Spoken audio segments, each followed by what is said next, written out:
சிதம்பரம் சட்டமன்ற தொகுதியில் மனிதநேய ஜனநாயக கட்சி சார்பில் தமிமுன் அன்சாரி உதயசூரியன் சின்னத்தில் போட்டியிடுகிறார்.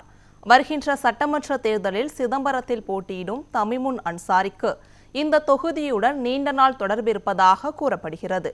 அவர் தனது முதுகலை அரசியல் பட்டப்படிப்பை அண்ணாமலை பல்கலைக்கழகத்தில் பயின்றுள்ளார்.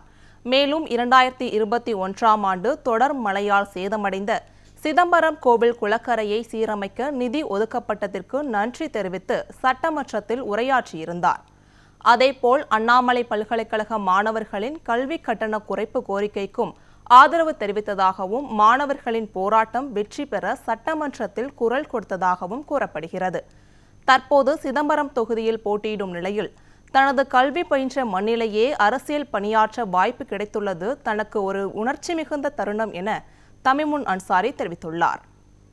சிதம்பரம் கோயிலிலும் தொடர் மழையின் காரணமாக அந்த குளக்கரை இடிந்து விழுந்தது.